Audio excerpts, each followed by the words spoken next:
Siapa yang ada yang hamil nggak di sini? Orang hamil itu sinyalnya panjang. Maka kalau orang hamil ngomong tuh bertuah, istilah kata ya. Orang hamil itu dipantang ngomong jelek, bertuah dia. Kenapa? Sinyalnya tuh jadi panjang.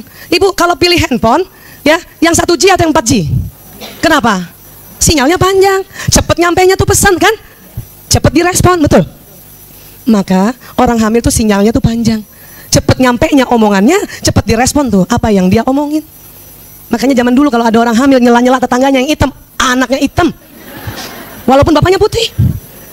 Iya, kenapa? Kan rahim di bawah sini ya, Bu. Kan ada pembuluh saraf nggak? Kan ini si ibu nih kan, ih hitam banget sih bapak itu di sebelah.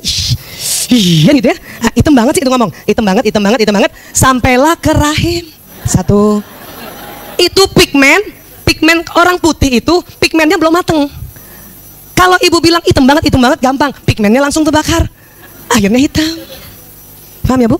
Dan sinyalnya panjang, hati-hati, nyampe semua omongannya. Maka kalau lagi hamil, ngomong yang baik-baik. Lupa ngomong jelek, istighfar, astagfirullahaladzim. Ya, supaya sinyalnya nggak langsung panjang. Ya, oke. Jadi tadi saya udah bilang bener kan? Kalau anak saya misalnya si ibu nih cerita, kita main cantik misalnya. Anaknya tanya, berapa lama Bu? Tergantung amalan ibu. Itu betul. Tergantung nih si istri, sholatnya dia tambahin nggak tuh? 4 rakaat kita sholat zuhur, itu sinyalnya tuh bagus, tapi standar. Dibanding tambah qobliyahnya, tambah ba'diyahnya. Ini sinyalnya akan beda. Beda lagi yang qobliyahnya 4 rakaat, ba'diyahnya 4 rakaat. Berapa rakaat tuh? Kalau qobliyah 4, wajibnya 4, ba'diyahnya 4. Itu keren banget sinyalnya. Ibu ngomong apa langsung nyala. Tambah lagi duha. Duha 2 rakaat sama 6 rakaat beda loh sinyalnya Bu. 2 rakaat cuma 2G. 6 rakaat 6G. Jadi kalau ibu lagi butuh uang yang cukup banyak, duhanya itu nggak boleh 2 rakaat. Ya, ibu 12, ya Allah, mau berapa uangnya Bu? 12 sih, ya. Tahajudnya bagaimana? Kan gitu. Dia sedekah nggak? Ada orang saya belum bisa puasa, kencengin dengan sedekah. Makanya mengapa sedekah itu menolak bala? Kenapa? Sebetulnya sesungguhnya dalam ilmu bioplasmik pada saat kita sedekah, sinyal memanjang. Maka habis sedekah ngomong maunya apa? Supaya apa? Sebab ibarat gadget, sinyalnya udah bagus, ya, pulsanya ada, baterainya ada, ibu nggak pakai kirim pesan, rugi kan? Kita kalau sudah habis sedekah, sinyal kita bagus, pulsa kita penuh, ya, jangkauannya panjang, ibu nggak doa, rugi. Jadi biasanya kalau ada istri-istri yang terluka karena suaminya diambil pelakor, ya, saya biasanya ajarkan bahwa ini loh tubuh kita, betulin kita dulu, tenang, omongan itu akan jalan. Tapi supaya cepat nyampe tuh orang, tuh perempuan dan dia masuk laut, ibu kencengin sholatnya, kencengin saumnya, kencengin sedekahnya. Atau ibu mau hamil lagi kan, gitu kalau masih muda. Paham ya? Bu Aisyah gimana? Ada lagi nggak teknik untuk memperpanjang sinyal? Ada. Ibu, siapa yang masih punya orang tua? Angkat tangan. Bu, orang tua kita sinyalnya lebih panjang dari kita. Apalagi siapa yang masih punya ibu? Masya Allah. Pernah belajar ini kan? Sinyal ibu sama dengan anaknya. Maka kalau masih punya ibu, datang ke ibu untuk minta doa. Tidak usah cerita detail, karena belum sempat ibunya doa pingsan. Bukan itu yang kita mau. Ibu, kenapa nak? Kok kayaknya kusem banget tuh muka ya? Aku lagi ini sih Bu, lagi capek banget, capek. Oh iya, Bu doain aku ya. Apa sih doanya? Untuk kali ini pokoknya doain aku kuat, doain aku tambah mesra dengan suamiku, tambah baik dengan anak-anakku, ya Bu? Ibu angkat tangan, kita juga angkat tangan. Keren nggak? Sinyal kita sama-sama ibu, dua-duanya nyala, maka itu yang akan membawa, menarik apa yang ada kita ucapkan. Maka kalau ada masalah Bu, yang masih punya ibu, pergi ke ibunya langsung, minta doanya. Ya, perlu cerita? Nggak perlu, kecuali ibu kita jeli banget. Kamu kok kayaknya ibu feeling ya, ada apa-apa kamu. Siapa nak? Suamimu atau anakmu? Kita Bu kadang-kadang nggak sempet ngomong, udah nangis saja.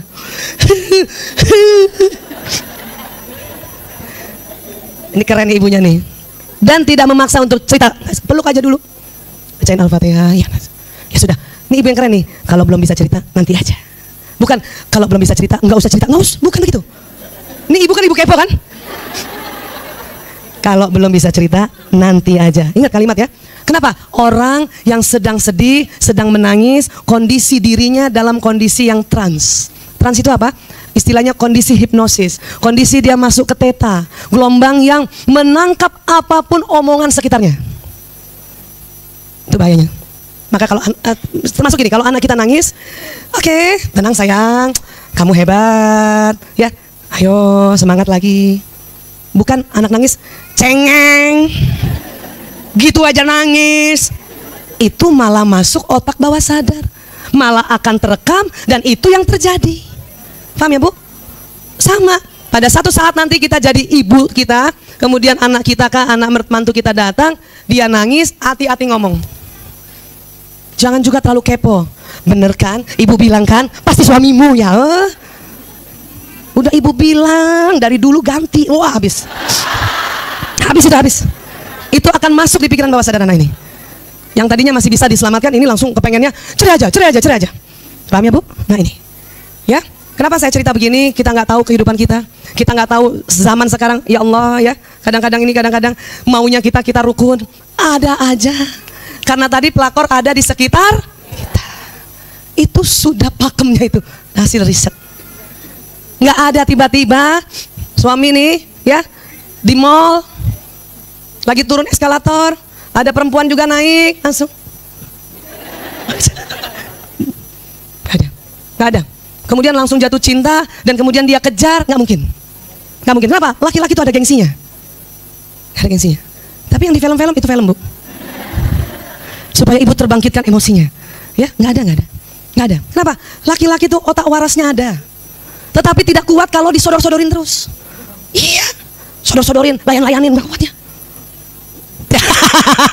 Bunyi ya.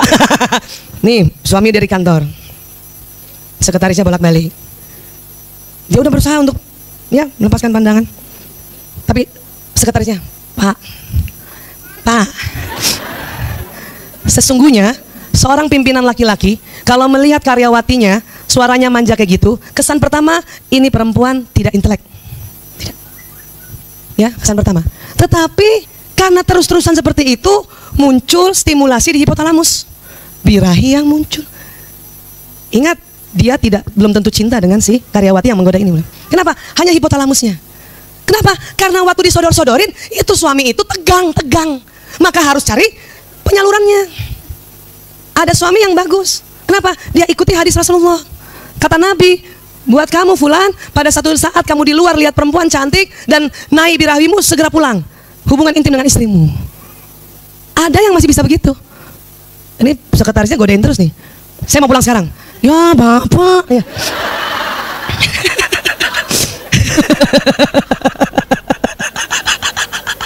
Bu, ini bosnya aja sebel lihat karyawan kayak gitu ya. Apalagi istri bosnya tuh kalau ada tuh. Pengen lempar asbak kan.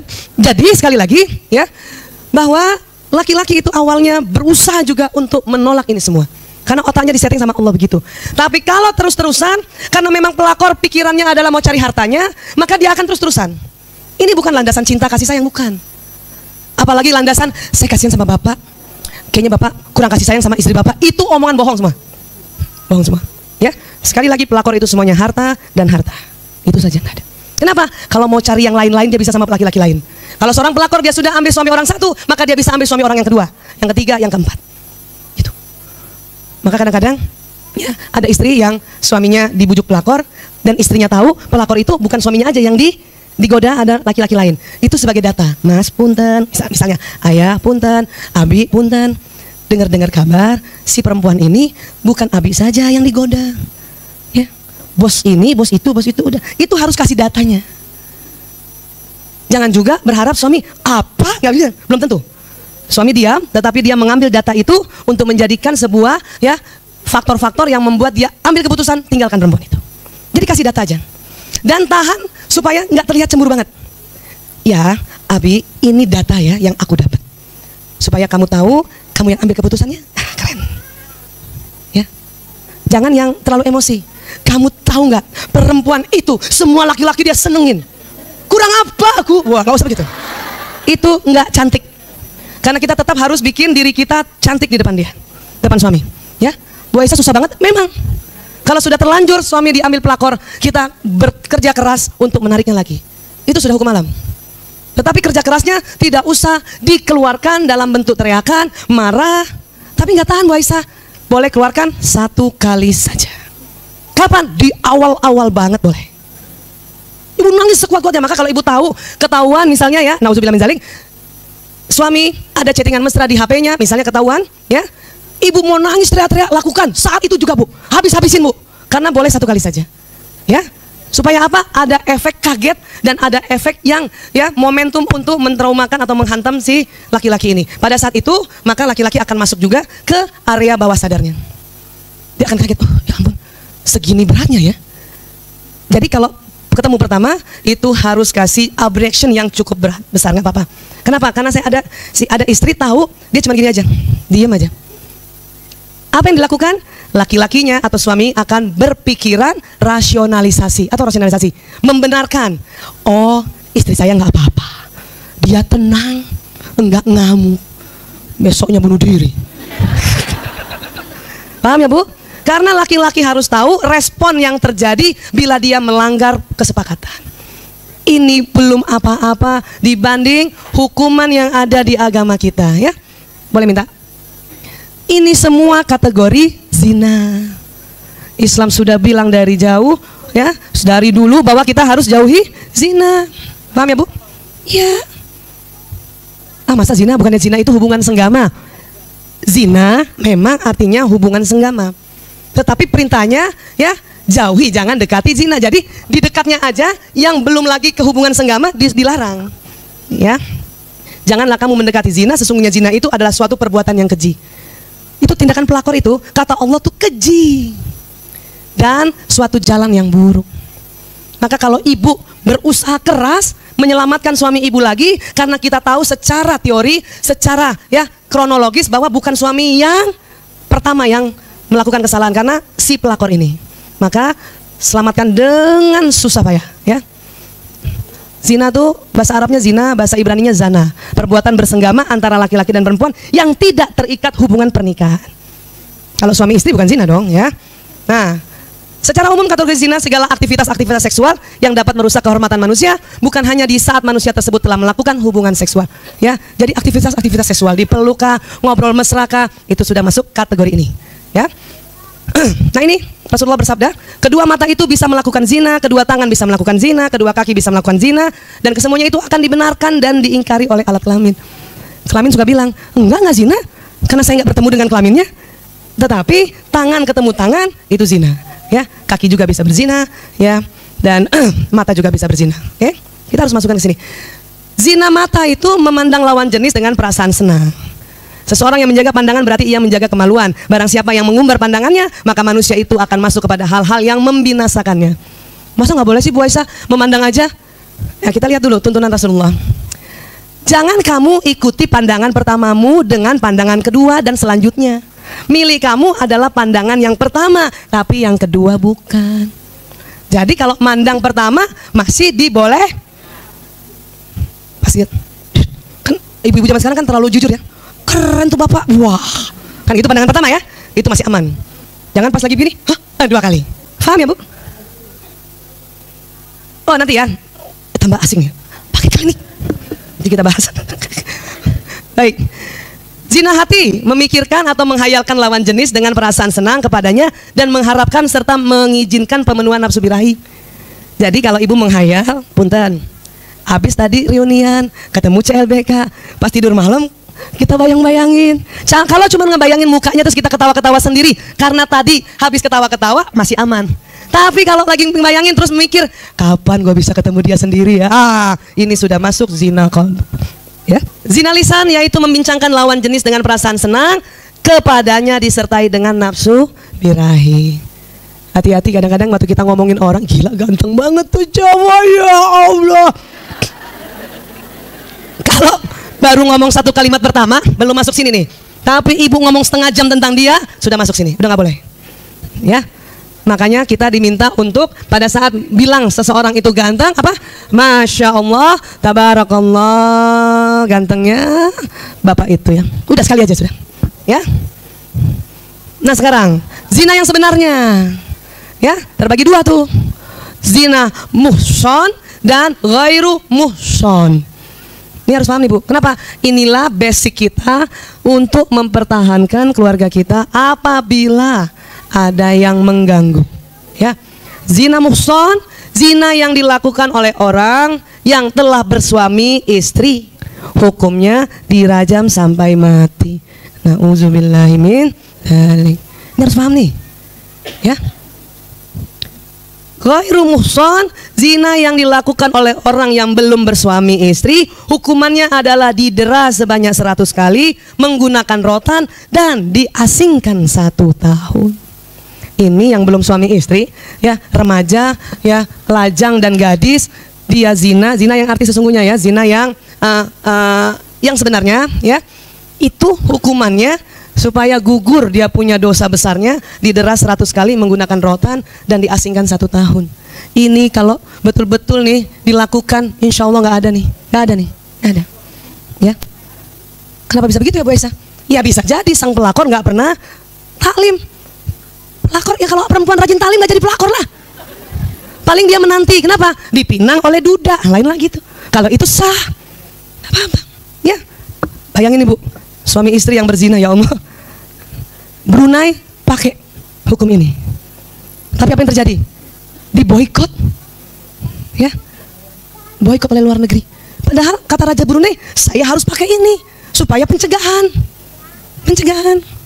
Walaupun sebetulnya Rasulullah SAW juga banyak ya bersabda dan banget cerita-cerita atau sirah-sirah atau ya sejarah-sejarah yang kalau ada orang terlanjur berzina karena belum tahu, kemudian dia bertobat ya dan tidak kuat dirajam sampai mati, ada keringanannya juga. Tetapi ini harus diberikan sebagai pencegahan ini. Anak kita kasih tahu ini Bu. Umur berapa kasih tahunya? SD. Kalau ibu kasih tahu pas SMP, SMA itu agak telat. Kenapa? Mereka mendenial. Masa sih? SD tuh lagi bagus-bagusnya kelas 3 dan kelas 4. Jangan juga TKA. Dia nggak ngerti apa zina. Paham ya Bu? Kelas 3 sudah bisa analisa, kelas 4 masukkan ini. Ya? Iya. Baik. Sekarang, tapi syarat-syarat pezina yang mendapatkan hukuman, orang yang berzina itu berakal dan waras, orang yang berzina sudah cukup umur, zina dilakukan dalam keadaan tidak terpaksa tetapi atas kemauan sendiri, orang yang berzina tahu bahwa zina itu diharamkan. Kalau orang yang diperkosa nggak kena hukum itu. Kalau orang dipaksa nggak kena hukum itu. Zaman perang penjajah, ibu kita dipaksa nggak kena hukum itu. Kenapa? Karena tidak dilakukan dengan kemauan sendiri. Ini harus paham. Terus maaf, ada orang gila berzina nggak kena hukum ini. Kok maksudnya? Ya orang gila. Makanya banyak kadang-kadang orang gila, perempuan gila di jalanan dipakai tuh sama laki-laki. Yang laki-lakinya kalau dia waras, balik dia yang kena, perempuannya enggak. Kenapa? Karena gila saja itu sudah hukuman berat sebagai orang gila.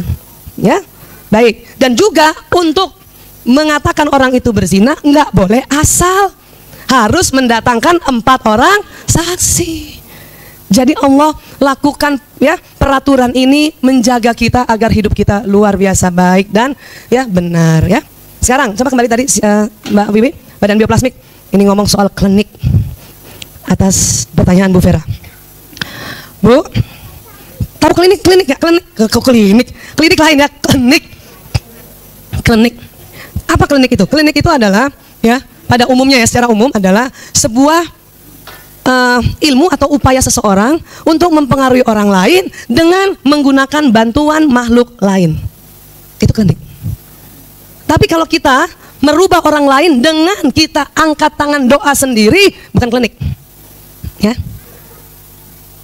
Paham ya Bu?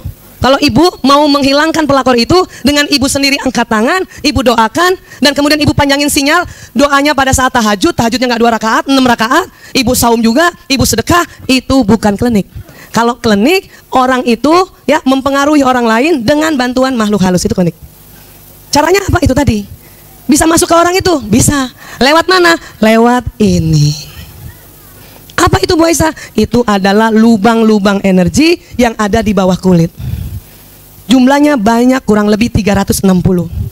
Ya? Iya. Terus bagaimana Bu Aisyah? Bisa masuk kalau orang ini ya batas sinyal kausalnya pendek. Harusnya berapa Bu Aisyah?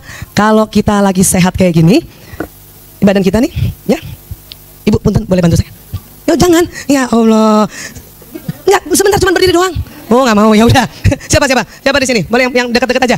Oh ya Ibu. Ibu sini. Tenang Bu, bukan mau mendeteksi. Ada sana ya Bu. Ibu di sini. Iya, punten. Ibu nama panggilan sayangnya? Nama panggilan? Ibu Elvira ya. Ini kena sini ya. Sini aja Bu. Ya. Ibu Elvira, yang saya pegang ini badan kasar beliau atau badan seluler.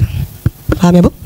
Ibu Elvira ini keluar dari tubuhnya lewat pembuluh meridian ini sinyal dan berlapis-lapis.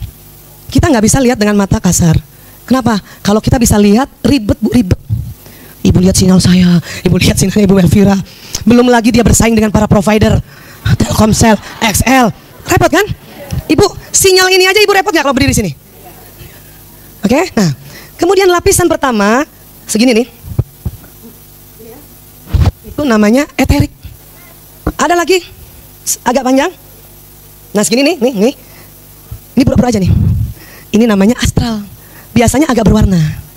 Ya, agak berwarna. Nah, ada satu lagi yang agak panjang lagi. Wah, jauh Bu. Nah, wah, misalnya Bu. Maaf ya, tapi sana. Itu kausal. Yang mana sih Bu Aisyah? Yang ini nih, bulat ini nih. Berarti Ibu Elvira lagi sehat. Tapi kalau Ibu Elvira sedang kondisinya capek banget, sedih banget, merana, terluka sekali, maka maaf ya Bu, ini nih yang kausalnya tadi cuman sampai sini. Bu, jangankan jin yang bisa masuk, makhluk halus lain pun masuk. Apa? Makhluk halus lain? Virus, bakteri, kuman, jamur. Kenapa? Karena dekat sekali. Kadang-kadang, maaf, makhluk halus yang dikirim oleh ya orang-orang mengklinik kita nggak sampai masuk ke dalam, cuma di samping sampai sini nih. Tapi karena dia energinya besar, ini nggak kuat, kita nggak kuat, besar energi itu. Jadi kayaknya, aduh, tiba-tiba nggak bisa jalan, tiba-tiba ya kepalanya peyang kan ada tuh. Kalau di kampung-kampung gitu loh, ubun-ubunnya embek, ada itu di daerah Sulawesi. Waduh ya, paham ya? Nah. Jadi gimana? Itulah makanya pada saat kita terluka oleh masalah apapun, terutama masalah pelakor, cepat-cepat move on supaya sehat. Agar apa? Sinyalnya panjang kembali. Sinyal panjang Bu, insya Allah tidak bisa masuk. Paling dia melipir ke sudut kamar kita. Ya Allah, mau masuk, nggak bisa. Ya ilustrasinya kayak gitulah. Ya seperti itu. Bentar Bu, ya. Bentar Bu. Terus, ya. Pada saat kita sehat, sinyal kita sepanjang 8 meter, 10 meter, samping, depan, belakang, sinyal itu melindungi manusia ini. Ibu, coba Ibu di sebelah sana deh. Ya, sekarang berdiri, punten Bu, maaf, berdiri boleh? Ibu maju 2 langkah. Ya, seandainya saya sinyalnya Ibu yang paling jauh tadi, yang paling kausal. Mundur dulu sebentar, maaf Ibu. Ya, Ibu maju 2 langkah, sinyal ikut jalan.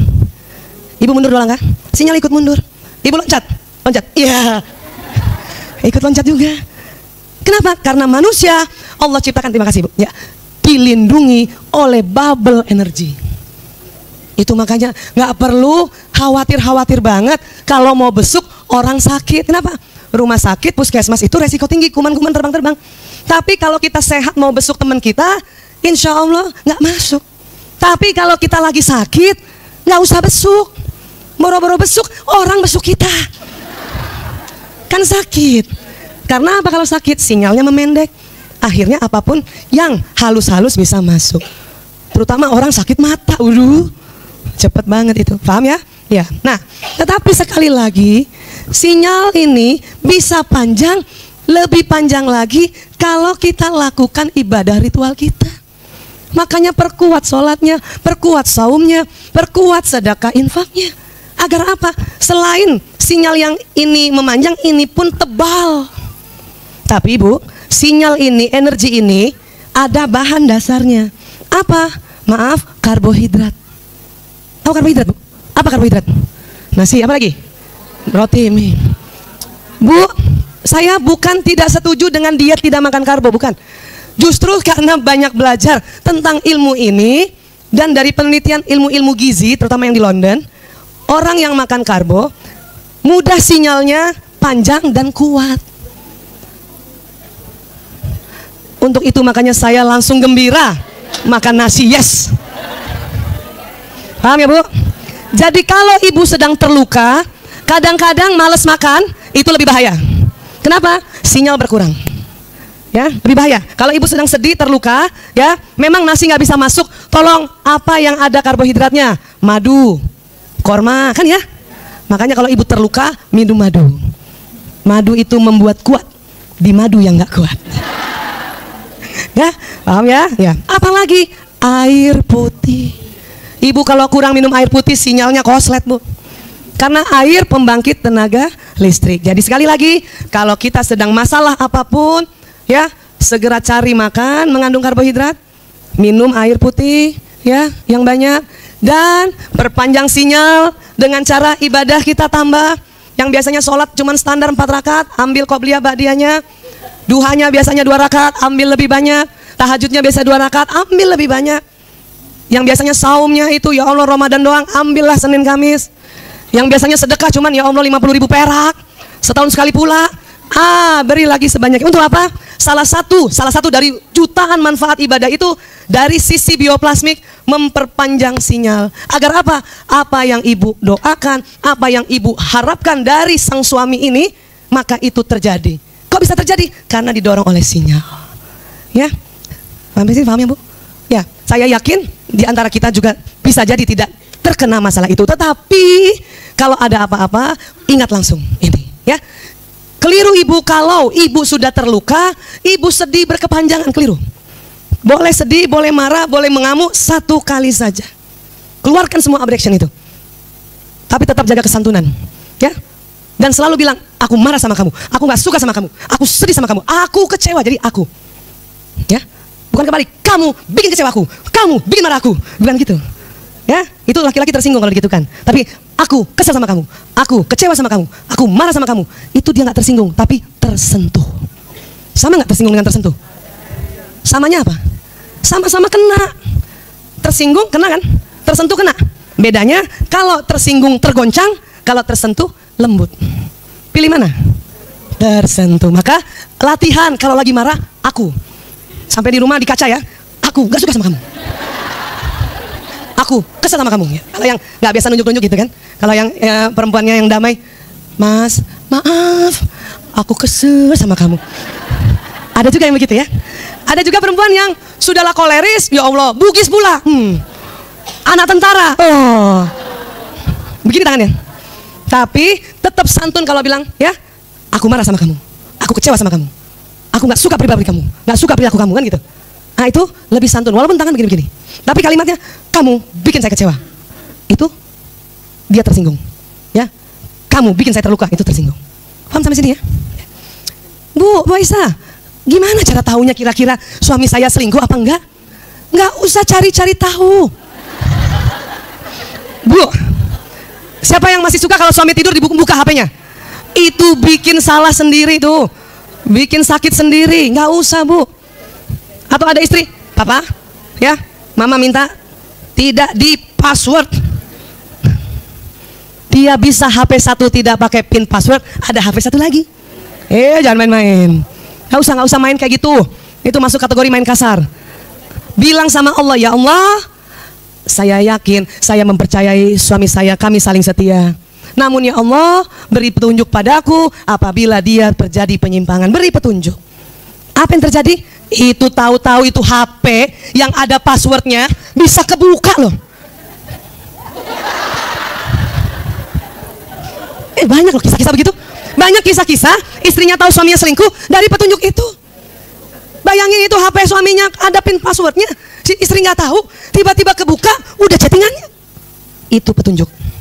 Dan jadikan itu data untuk kita mengkonfirmasi pada pasangan kita. Tidak dibiarkan. Ya, kalau perlu screenshot. Kalau ibu nggak tahu caranya, ibu catat chattingannya.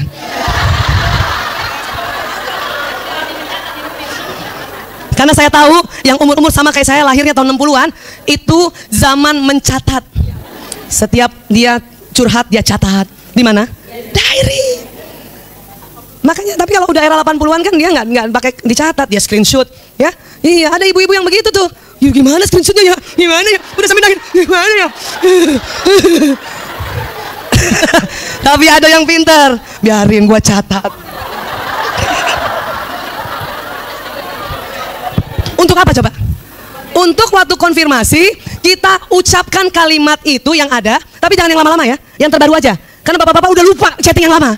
Yang terbaru, Mas, punten maaf, kamu bilang apapun, aku terlanjur baca chattingan mesramu. Betul kan? Kamu bilang begini, betul kan? Itu yang menjadi data bahwa kita bukan cemburu buta. Betul kan? Dan perempuan itu mengatakan begini, betul kan? Kenapa? Ada catatan kita. Itu untuk menjadi data kita kepada suami ini, dan suami tahu bahwa ini bukan sekedar cemburu buta. Dia langsung astagfirullah, lupa di delete. Tapi Bu, demi Allah, Allah yang maha melihat dan menciptakan. 3 tahun saya konseling soal perselingkuhan, hampir 100% semuanya karena petunjuk. Jadi bukan istri yang kepo, bukan. Kalau istri yang kepo yang setiap hari suaminya datang, buka passwordnya, itu udah sakit duluan. Sebelum terselingkuh, sudah terselingkuh duluan. Kenapa? Karena dia terlalu kepo. Nggak usah begitu. Kenapa? Bu, zaman sekarang omongan-omongan di chatting terkadang kita nggak kuat dengernya. Benar Bu? Ibu pernah baca WA chattingannya anak-anak? Lainnya anak-anak? Maaf nih, maaf. Tulisannya jir, ego lu. Bu, kalau kita bukan zamannya, kita menganggap ini kasar banget. Itu temannya anak saya, ya, dia tanya di line anak saya, Aisyah mana tuh Aisyah?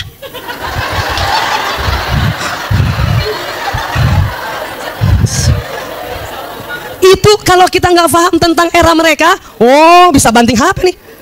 Siapa temenmu yang begitu? Wah, nggak usah. Kenapa? Itulah era mereka, punya cara dialog begitu. Kita juga dulu begitu. Bapak saya marah kalau saya ngomongnya begini, kagak mugu agak sih. Siapa era itu? Sagayaga magaugu pagar gigi. Kagak mana naga, yo. Itu ngomong era itu sudah sangat ya tidak sopan. Ngomong apa kamu? Wah.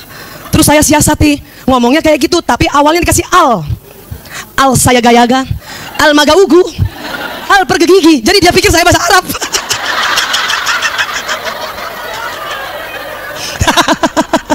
Gak kalah siasat, tapi itu eranya. Apa bedanya dengan teman anak saya ngomong di chatting di line, si Aisyah mana? Lagi ngapain tuh dia kan gitu? Sama dengan ya teman saya panggil saya nama bapak saya, Dahlan.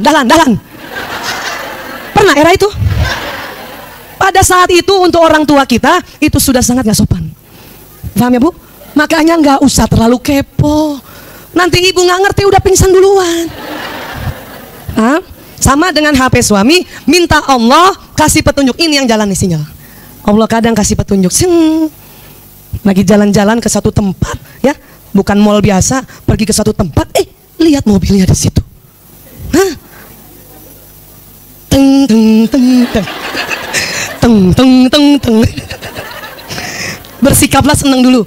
Hah, ada suami aku. Ibu langsung doa, ya Allah, mohon petunjukmu ya Allah. Saya masuk atau jangan? Diam dulu, itu minta petunjuk. Rasanya masuk lah. Itu juga petunjuk. Atau ada yang dapat petunjuk dari mimpinya. Tapi jangan asal mimpi. Mimpi yang bisa dianalisa itu ada 2. Kalau saya pernah belajar sama Abi Maki atau Abi Maki ajarkan saya, biasanya range-nya setelah jam 12 malam sampai menjelang jam 4. Ya, itu bisa dianalisa.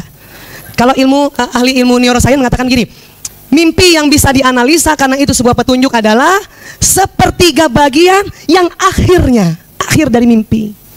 Kalau ibu tidurnya 6 jam, maka yang 2 jam terakhir itulah mimpi itu bisa dianalisa atau bisa menjadi sebuah petunjuk yang di 1/3 terakhir. Makanya kadang ibu pernah nggak mimpi buruk terbangun? Kan itu pasti yang 1/3 terakhir. Nah, itu bisa dianalisa. Tapi daripada susah-susah ibu cari ilmu tafsir mimpi karena masih jarang, ya, mending ibu langsung tolak bala. Apa? Mimpi buruk, astagfirullahaladzim. Dan ingat apa? Meludah ke kiri. Nah, maka tolong suami tidur di kanan.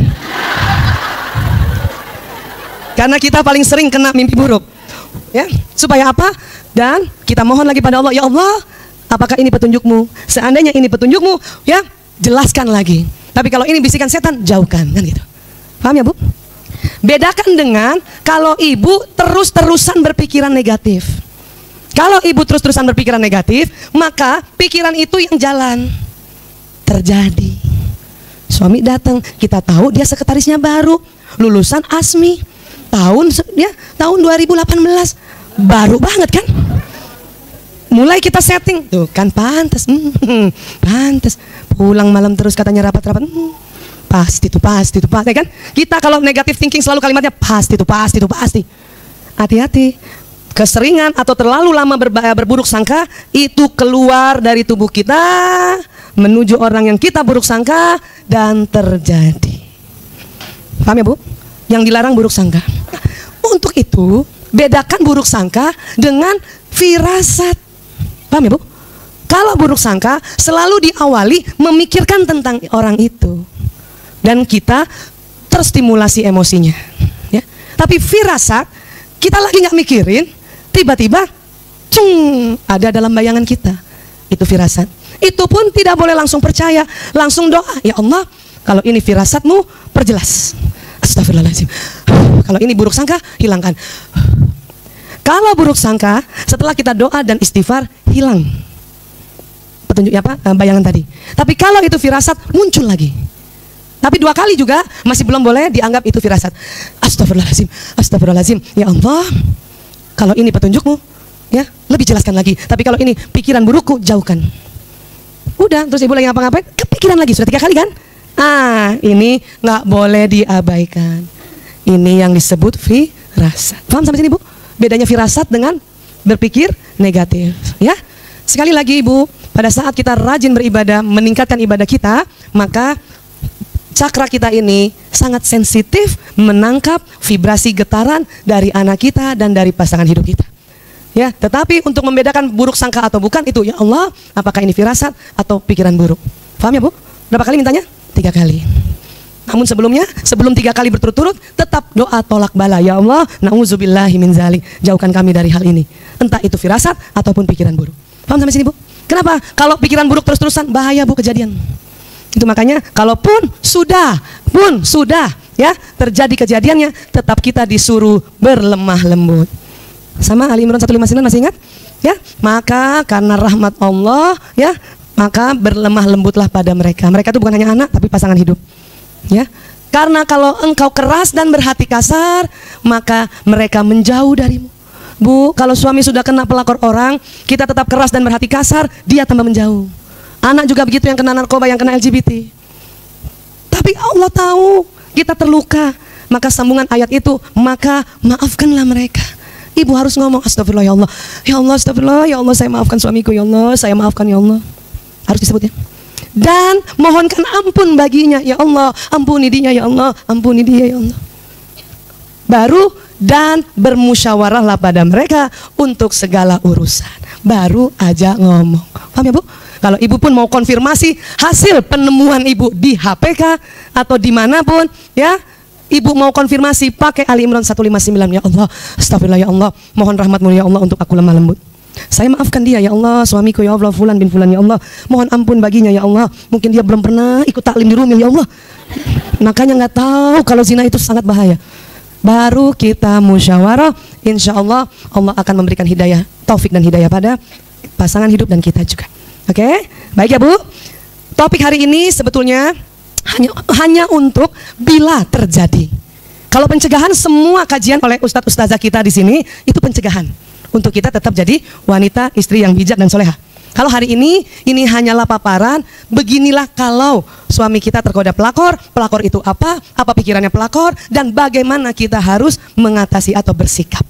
Oke, iya. Jadi ini sebuah wawasan saja, ya. Ya, alhamdulillah. Ya, nggak usah bertanya ya. Iya, jelas banget semuanya kan? Udah gitu saya sering ulang-ulang lagi, sengaja diulang ya. Baik ya, saya mohon maaf lahir batin ya. Insya Allah kita dalam bulan Ramadan penuh keberkahan. Ingat, bulan Ramadan itu bulan cahaya. Kenapa? Karena semua umat Islam saumnya nggak Senin Kamis doang, setiap hari. Keluar nggak cahayanya? Sholatnya tambah banyak, keluar nggak cahayanya? Ya, amal kebaikannya tambah banyak, keluar nggak cahayanya? Makanya disebut Ramadan bulan penuh cahaya. Ya, terima kasih. Wabillahi taufiq wal hidayah. Assalamualaikum warahmatullahi wabarakatuh. Ya, alhamdulillah ya Bu.